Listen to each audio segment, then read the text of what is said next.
Good morning friends. आज 7 अगस्त 2023 से UPSC के लिए मेरे वीडियोस आने वाले हैं। तो आज फर्स्ट वीडियो मेरा मॉडर्न हिस्ट्री के लिए होगा। मॉडर्न हिस्ट्री में जैसे हम जानते हैं यूपीएससी के लिए जो ज़रूरी होता है,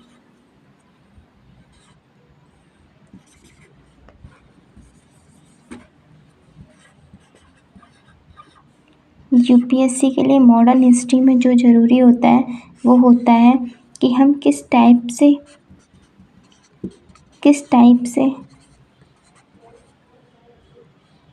पढ़ें। तो हमें किस टाइप से पढ़ना है, इसके लिए हमें पता होना चाहिए कि हमें क्या पढ़ना है।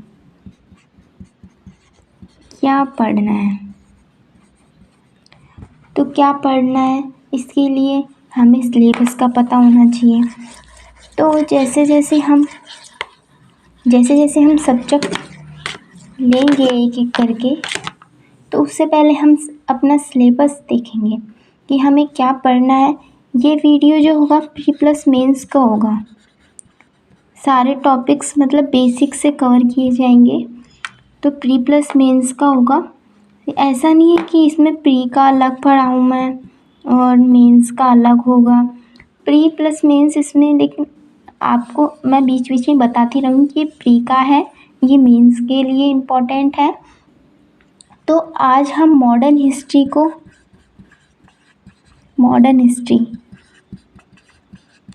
ये पार्ट ऑफ हिस्ट्री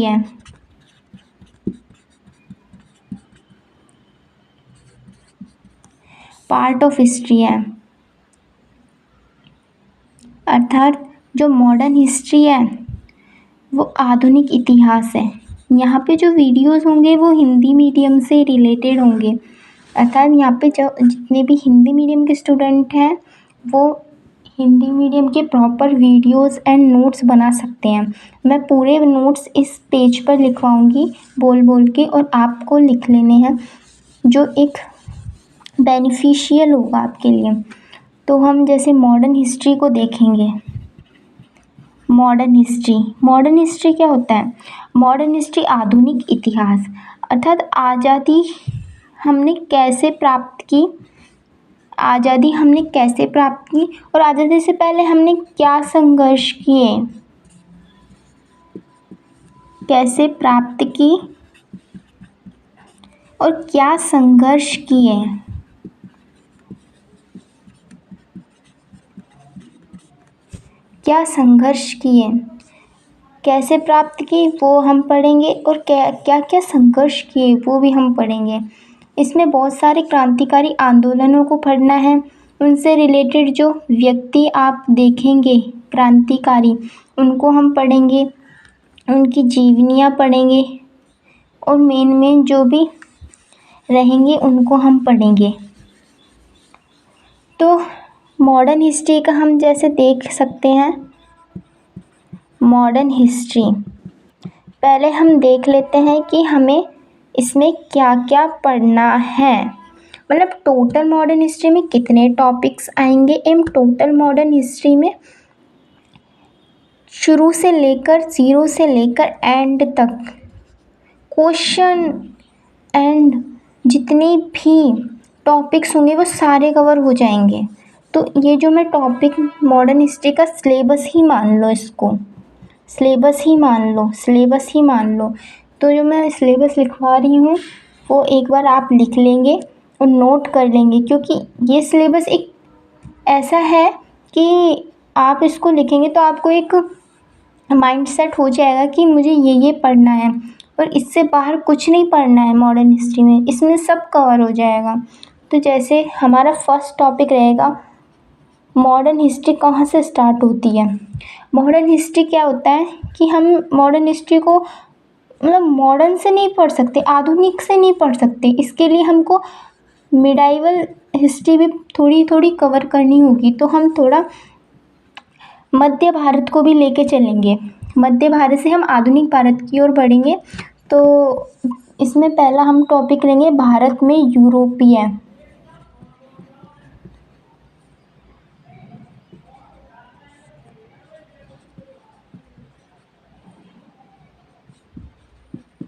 कंपनियों का आगमन।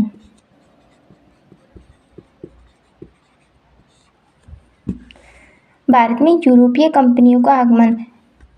आपको पता है ये साफ साफ नहीं दिख रहा होगा, लेकिन मैं जैसे बोल रही हूँ वैसा आप लिख लेना, है ना। तो हम देखेंगे कि भारत में कैसे कैसे यूरोपीय कंपनियों का आगमन हुआ। तो हम एक क्रम को व्यवस्थित करेंगे। तो इसमें पहले जैसे हम देखते हैं कि पुर्तगाली आए, और सेकंड में आए डच, फिर अंग्रेज आए, एंड फिर डेनिश आए, एंड लास्ट फ्रांसीसी आए।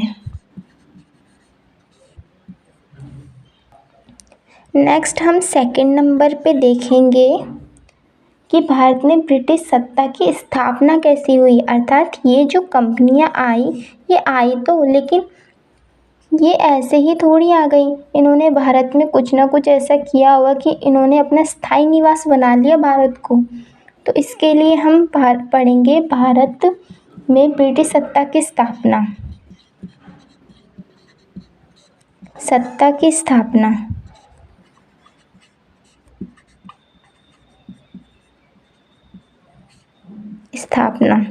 ये हमारा सेकंड पॉइंट होगा।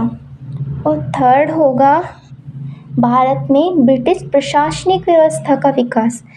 अर्थात पहले भारत में यूरोपीय कंपनियां आईं, ये आगमन का क्रम है कि ऐसे हैं, पहले पुर्तगाली, डच, अंग्रेज, डेनिश, फ्रांसीसी। फिर भारत में इन्होंने कैसे अपना प्रभुत्व स्थापित कर लिया। प्रभुत्व स्थापित करने के पश्चात इन्होंने प्रभुत्व स्थापित तो किया, लेकिन आधार क्या थे, इनकी जो प्रशासनिक व्यवस्था थी वो मजबूत कर ली इन्होंने। प्रशासनिक व्यवस्थाएं मजबूत करने के आधार पर ही तो इन्होंने अपने साम्राज्य का विस्तार किया, है ना। तो ब्रिटिश सत्ता की स्थापना, क्योंकि ब्रिटिश, हम यहाँ पे ब्रिटिश इसलिए पढ़ेंगे क्योंकि जो ब्रिटिश थे वो है ना बहुत ज़्यादा सालों तक हमारे ऊपर अपना प्रभुत्व स्थापित करते रहे। तो अंग्रेज जो थे इन्होंने कैसे कैसे पुर्तगाली, डच, डेनिश, फ्रांसीसी ये सभी भी थे भारत में, लेकिन इनको एक सीमित क्षेत्र तक ही विस्तृत रहने दिया। मतलब इनको अंग्रेज़ों ने अपना विस्तार किया, लेकिन इनको विस्तारित नहीं करने दिया। और अंग्रेज जो थे वो ब्रिटिश गवर्नमेंट से ये परमिशन भी लेके आए थे। आगे हम पढ़ेंगे कि क्या परमिशंस थी, कैसे क्या इन्होंने परमिशन ब्रिटिश गवर्नमेंट से लेके आए थे। तो हम पढ़ेंगे भारत में ब्रिटिश सत्ता की स्थापना कैसी हुई। फिर भारत में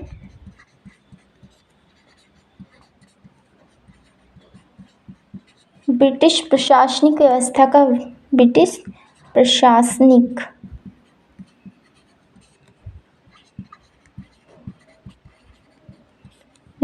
का विकास। मुझे पता है कि ये आपको थोड़ा वैसे लगेगा कि मतलब ये ठीक से नहीं लिख पा रहा है, लेकिन ये जो नोट्स मैं सिलेबस और नोट्स लिखवाऊंगी वो एक सफिशिएंट मटेरियल होंगे आपके यूपीएससी के मॉडर्न हिस्ट्री के लिए। तो आप ऐसा ना समझे कि हल्के में ले ले कि ये तो ऐसे ही उड़ा रहे हैं, लेकिन ये बहुत इम्पोर्टेंट पॉइंट्स होंगे जो मैं पढ़ानी चाहूँगी। भारत में ब्रिटिश प्रशासनिक व्यवस्था का विकास कैसे हुआ। तो विकास के लिए कुछ सुधार भी हुए हैं, कुछ सेना भी आई हैं, और नौकरशाही भी हुई है, न्याय व्यवस्था भी हुई है, और संवैधानिक सुधार भी हुए हैं, है ना। तो इसमें हम भारत में ब्रिटिश प्रशासनिक व्यवस्था का विकास के लिए एडमिनिस्ट्रेटिंग के लिए जो संवैधानिक सुधार है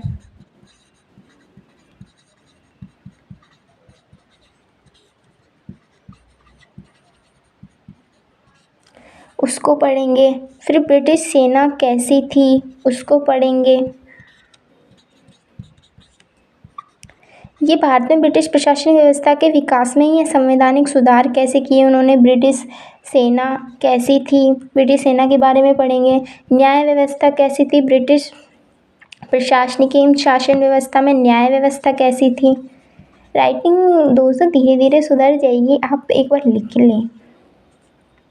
संवैधानिक सुधार ये हम कवर कर चुके हैं, अभी कवर करेंगे, सॉरी, लिख चुके हैं।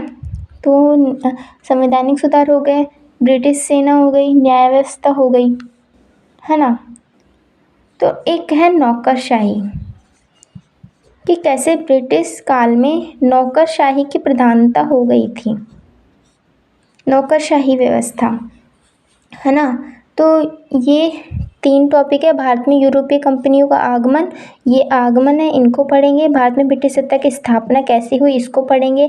भारत में ब्रिटिश प्रशासनिक व्यवस्था का विकास कैसे हुआ, संवैधानिक सुधार, ब्रिटिश सेना कैसे थी, न्याय व्यवस्था एवं नौकरशाही, ये सब हम पढ़ेंगे।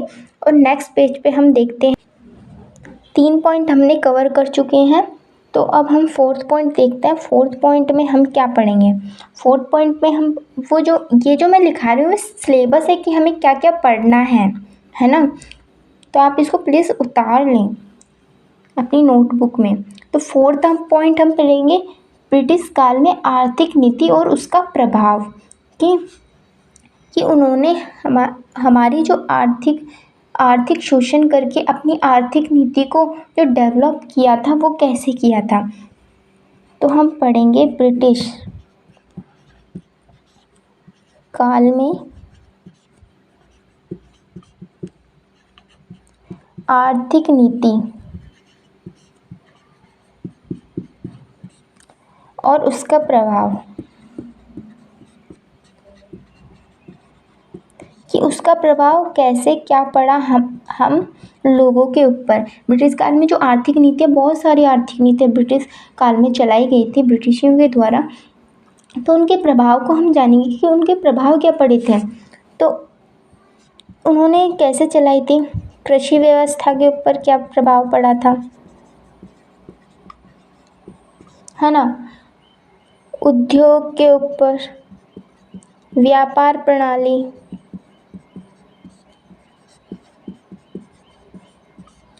रेलवे,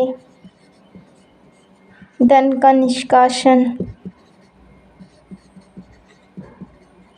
अकाल, ये सब टॉपिक्स हैं। ये टॉपिक है, ये सब टॉपिक्स हैं, इसमें हम इनको पढ़ेंगे। कर प्रणाली एवं व्यय की व्यवस्था,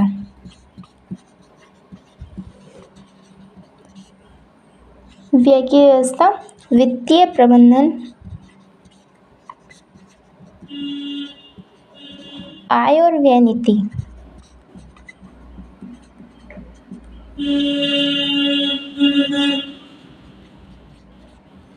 ये टॉपिक्स पढ़ें कि कृषि व्यवस्था में क्या विकास हुआ, उद्योग विकास तो खैर कुछ भी नहीं हुआ था, सब कुछ किसानों के ऊपर कर का बोझ था। कृषि व्यवस्था, उद्योग, व्यापार प्रणाली, रेलवे का कैसे विकास हुआ, धन का निष्कासन कैसे हुआ, अकाल जो अकाल पड़े थे उनके ऊपर, किसानों पर कैसे करों का बोझ डाल दिया गया, कि करों में कैसे वृद्धि कर दी गई थी।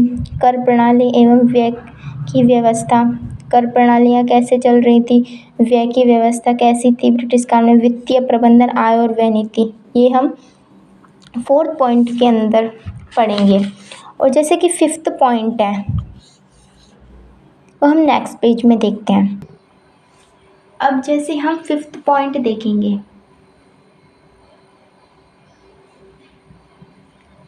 ब्रिटिश शासन के दौरान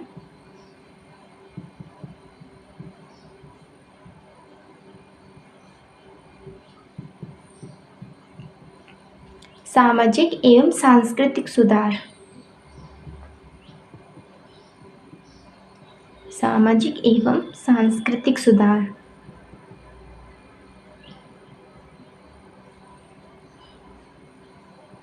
ब्रिटिश शासन के दौरान सामाजिक एवं सांस्कृतिक सुधार, कि भाई जैसे ब्रिटिश काल में क्या हुआ था, जैसे ये शोषण करने लगे थे ब्रिटिश जो होते हैं, ब्रिटिश जैसे शोषण करते गए, तो एक लिमिट होती है कि जनता उसको सहे। लेकिन जैसे जैसे जनता को पता लगा कि ये तो हमारा बहुत ज़्यादा शोषण करने लगे हैं, हमें तो खाने के लिए भी कुछ ना अनाज वनाज नहीं बच रहा है, कि इतना ज़्यादा शोषण कर रहे हैं कि खाने के लिए भी तो कुछ नहीं बच रहा है, हम कैसे ज़िंदा रहेंगे। तो इतना ज़्यादा सरकार हमारी कर कर प्रणाली को इतना ज़्यादा फ़ोर्स कर रही है, भाई कर दो, ऐसे फ़ोर्स करती है कि कर दो, कैसे भी करके तो कर दो। फ़ोर्स कर रही है भाई सरकार, गवर्नमेंट, ज़मींदार जो वहाँ के होते हैं उनको फ़ोर्स करे कि कर कैसे भी दो, लेकिन दो। इतनी सारी प्रॉब्लम्स आ गई थी, अकाल पड़ रहे थे, फिर भी कर लेने के लिए सरकार फ़ोर्स कर रही थी, प्रभाव जमा रही थी अपना, है ना। तो लोगों में आक्रोश उत्पन्न हो गया कि भाई ये ऐसी कौन सी सरकार है कि लोगों के हित के बारे में सोच ही नहीं रही है। तो उसके लिए थोड़े जन आक्रोश बढ़ गया था उस टाइम। जन आक्रोश को लेकर ब्रिटिश शासन ने सोचा, ऐसे अगर जन आक्रोश बढ़ता रहा तो हमारा तो टिक पाना बहुत ही मुश्किल हो जाएगा। कहाँ तक हम टिकेंगे और कहाँ तक हम इनका सामना करेंगे। कहीं न कहीं हमको जनता को शांत करना होगा। इसके लिए ब्रिटिश शासन ने क्या किया कि भई दिखाने के लिए छोटे-मोटे सुधार, ये सुधार जो थे नाम तो इतने बड़े हैं लेकिन बिल्कुल छोटे-छोटे सुधार थे। इनमें मतलब कुछ भी ऐसा कह नहीं सकते कि इनको सुधार, नाम बस ब्रिटिश सरकार ने कह दिया कि सामाजिक एवं सांस्कृतिक सुधार होंगे, लेकिन ये सुधार भी ब्रिटिशियों के लिए ही थे। भारतीय जनता के लिए तो इनमें 100% में से 0.01% होगा सुधार, में तो कुछ भी सुधार हुआ नहीं था। तो उनके सुधार देखते हैं, ये इसको नहीं उतारना है, इसके सुधार देखते हैं हम कि क्या-क्या सुधार किए थे। शिक्षा, ब्रिटिशों ने बोला शिक्षा को हम बढ़ावा देंगे। क्या बढ़ावा दिया? कुछ बढ़ावा नहीं दिया। शिक्षा को हम बढ़ावा देंगे। सामाजिक सुधार अधिनियम लाए। इनको उतारना, ये सब टॉपिक्स हैं। ये 5th पॉइंट का सब टॉपिक्स है। शिक्षा, सामाजिक सुधार लाए, सामाजिक सुधार अधिनियम लेके आए कि कैसे सामाजिक सुधार किए जाएंगे, और शिक्षा पर ध्यान दिया।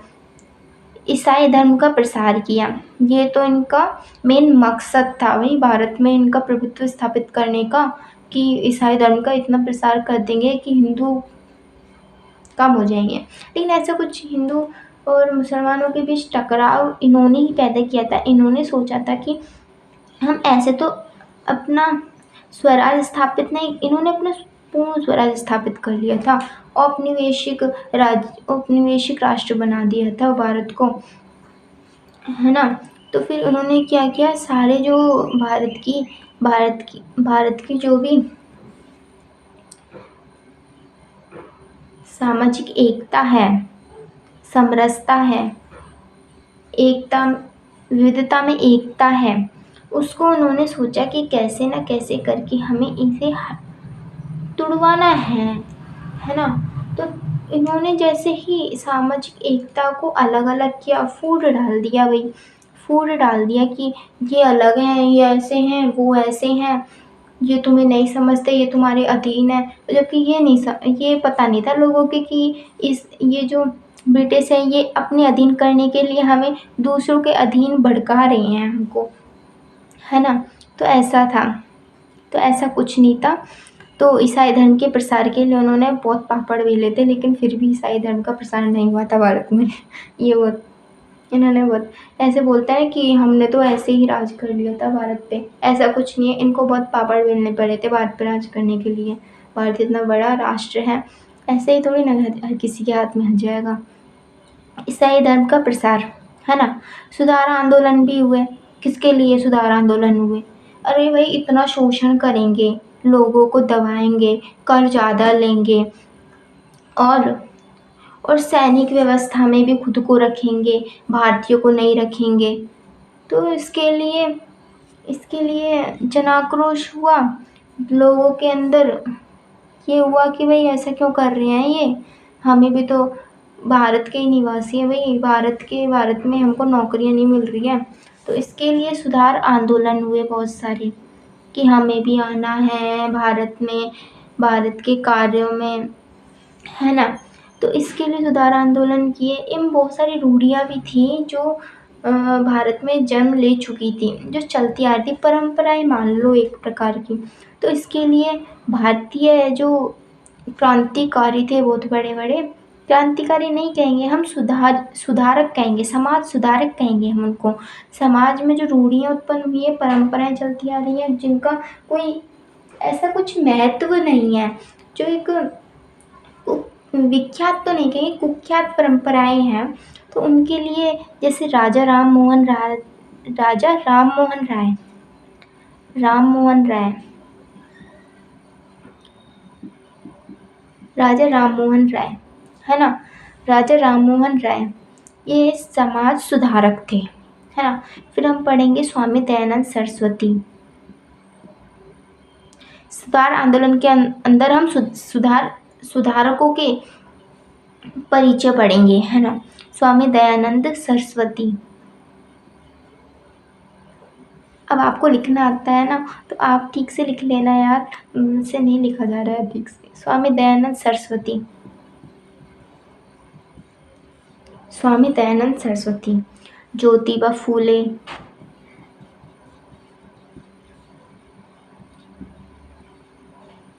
नारायण गुरु,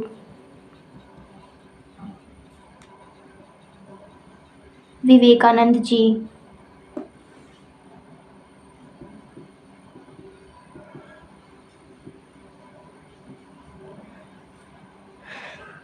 तो ये हम पढ़ेंगे 5th पॉइंट,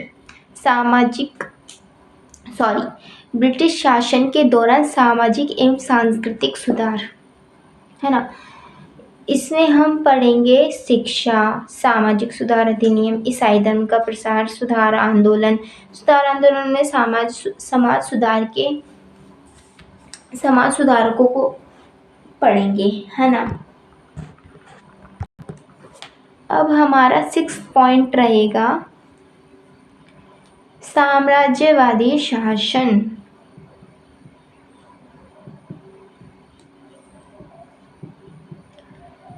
अब इन्होंने तो वही अपना पूरा राज कर लिया था भारत के ऊपर। अब कुछ लोगों के पास चांस नहीं था कि हम कुछ ऐसा करें कि हम ब्रिटिशों के चंगुल से निकल जाएं। इन्होंने तो पूरा चंगुल ही फैला लिया था। तो साम्राज्यवादी शासन जो थे ये स्थापित हो गया। इसमें हम पढ़ेंगे शोषण किया इन्होंने बहुत ज़्यादा, एकदम कंगाल कर दिया, कंगाल। शोषण, भेदभाव बढ़ा दिया। भेदभाव बढ़ाएंगे तभी तो इनका राज होगा ना भाई। दमन करते रहे, किसी ने भी जो आवाज़ उठाई इसके लिए, उसके लिए कार्रवाई कर ली ब्रिटिश सरकार ने, जेल में डाल दिया उनको, आगे नहीं बढ़ने दिया ऐसे। फिर प्रतिक्रिया क्या हुई? अब इतना सब कुछ करेंगे, ये 3 चीज़ें इतनी ज़्यादा होती है कि एक इंसान को अगर ये तीनों चीज़ों का सामना करना पड़े तो उनके कुछ ना कुछ तो होगा ना भाई, आक्रोश उत्पन्न हो जाएगा, गुस्सा आएगा, भाई ऐसे कैसे कर रहे हैं हमारे साथ, हम कहाँ तक सहेंगे भाई। एक लिमिट होती है सहने की, ऐसे थोड़ी है सहते रहेंगे, कहाँ तक सहेंगे। तो प्रतिक्रिया क्या हुई? असंतोष। ब्रिटिश सरकार से संतोषप्रद उनका कुछ संतोष नहीं था। मतलब वो ये है कि वो है ना, उनसे ऐसे मतलब क्रोधित हो गए थे कि यार ये क्या कर रहे हैं। संतोषजनक व्यवहार उनका, जब संतोषजनक व्यवहार ब्रिटिश सरकार का नहीं रहेगा तो हम कैसे संतोष पाएंगे। तो विद्रोह की उत्पत्ति कैसे हुई? विद्रोह की उत्पत्ति कैसी हुई? विद्रोह की उत्पत्ति जिनमें कृषक विद्रोह था, जिनके ऊपर उन्होंने सबसे ज़्यादा दमन, शोषण एवं भेदभाव की नीति अपनाई थी, उनमें ही सबसे ज़्यादा आक्रोश उत्पन्न हो गया। जनजातीय विद्रोह था।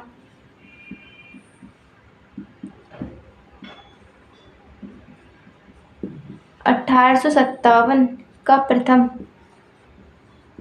राष्ट्रीय विद्रोह।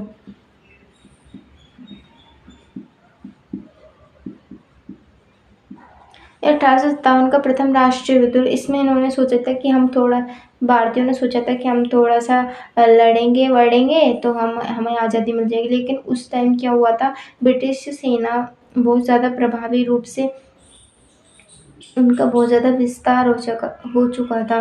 किसका? ब्रिटिश सेना बहुत ज़्यादा ताकतवर हो गई थी। उनके अपोजिशन में कोई ऐसा प्रभावी नहीं था कि जैसे अन्य दूसरी कंपनियां भी थी भारत में, लेकिन उनका भी ऐसा कुछ, एक तो क्या था, जन समर्थन कम था।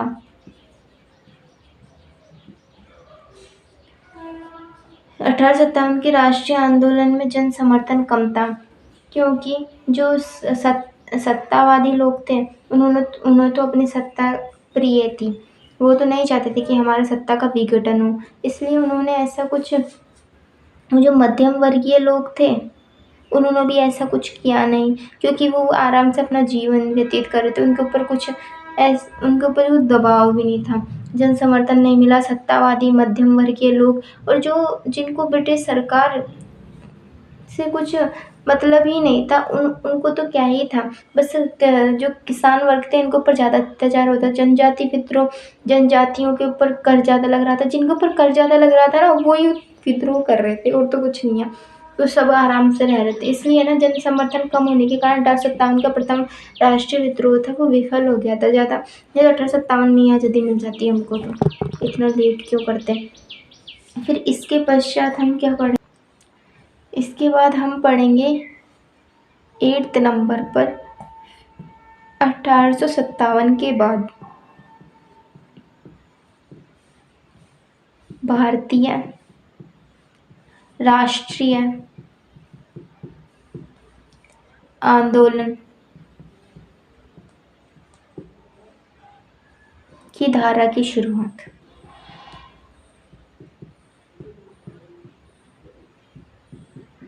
अब 1857 से अब पता तो लग ही गया था, वही ये जो है ब्रिटिश सरकार हमारे लिए कुछ भी लाभदायक काम नहीं कर रही है, ये हमारा शोषण भेदभाव कर रही है, तो हमें इनसे छुटकारा तो पाना ही है। तो लेकिन क्या है, 1857 का ऐसा नहीं है कि बहुत बड़ा विद्रोह, बहुत छोटा विद्रोह था, बहुत बड़ा विद्रोह था। लेकिन लोगों में लगा भाई 1857 में इतना बड़े विद्रोह होने के कारण भी आज़ादी नहीं मिली है, तो फिर इससे भी बड़ा कुछ करना होगा। इसलिए 1857 के बाद भारतीय राष्ट्रीय आंदोलन की धारा की शुरुआत तो हुई, लेकिन एक बहुत बड़ा पक्ष नहीं रखा था, वो धीरे धीरे विकास हो रहा था, है ना। तो 9th नंबर पे हम पढ़ेंगे 1885 राष्ट्रीय कांग्रेस की स्थापना।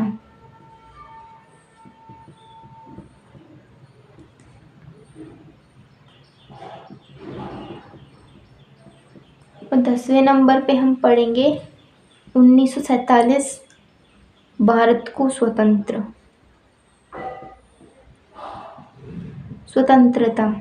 भाई कैसे प्राप्त हुई, ये भी तो पढ़ना है। तो 1947 के बाद का इतिहास, ये इतिहास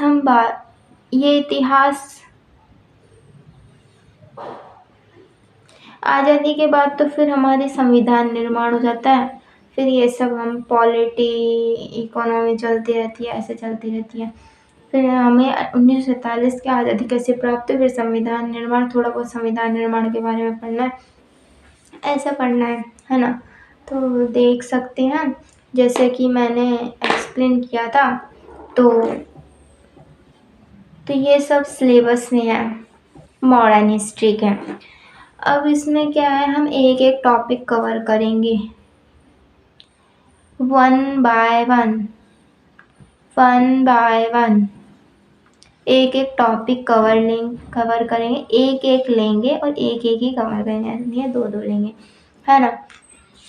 तो इसके लिए हमें क्या करना है, जो टॉपिक्स होंगे एंड सब टॉपिक्स होंगे ऐसा नहीं है, एक जैसे एक नॉर्मल जो वीडियो होगा वो ज़्यादा टाइम नहीं लेगा आपका। तो जैसे एक टॉपिक कवर करेंगे तो उसके लिए मुश्किल से आपको 45 मिनट्स चाहिए और प्रॉपर नोट्स मिलेंगे आपको। प्रॉपर नोट्स मिलेंगे तो नहीं यार, लेकिन मुझे इतना ज़्यादा कुछ आता नहीं है मतलब ऑनलाइन मामले में। तो मैं आपको जो भी इस बोर्ड पर लिखवाऊँगी उससे मतलब ऐसा नहीं है कि मैं उड़ा रही हूँ, तो मैं अच्छे से लिखवाऊँगी आपको। तो लिखवाऊँगी उसको, आप लिख लेना है, तो वही आपका एक प्रॉपर नोट्स हो जाएगा जहाँ तक मैं लिखवाऊँगी उसको। तो ठीक तरीके से लिखवाऊँगी तो आप उसको लिख सकते हैं। फिर आप देखेंगे कि वो एक प्रॉपर नोट्स ही होगा। आप ये मत समझना कि मैं क्या लिखवा रही हूँ, सब टॉपिक्स सब लिखवाऊँगी मैं। तो मेरा वीडियोज़ आज यहीं तक था। जैसे सिलेबस हम देख चुके हैं तो सिलेबस को आपने लिख लेना है और टॉपिक्स देख लेना है कि भाई मॉडर्न हिस्ट्री में ये टॉपिक आएंगे और ये पढ़ना है। तो मुझसे जुड़ने के लिए आप सब्सक्राइब कर सकते हैं मेरे चैनल को। और यूपीएससी के लिए ही ये वीडियोस नहीं बल्कि सारे कॉम्पिटिटिव एग्ज़ाम के लिए ये वीडियोस सफिशिएंट रहेगा। तो यूपीएससी की चैनल रहेगा ये, तो आप प्लीज़ चैनल को सब्सक्राइब कर दें, लाइक कर दें, बेल आइकन पे क्लिक कर दें, जिससे जो भी मेरी वीडियोस आए वो आपके नोटिफिकेशन तक पहुँचे। तो मैं आपकी छोटी मतलब मेरी ज़्यादा एज नहीं है अभी, तो जैसा भी मैं टूटा-फूटा एक्सप्लेन करती हूँ तो प्लीज़ एक्सेप्ट कर लेना, है ना? तो चलो दोस्तों, यहीं तक है आज हमारी वीडियो। Bye, take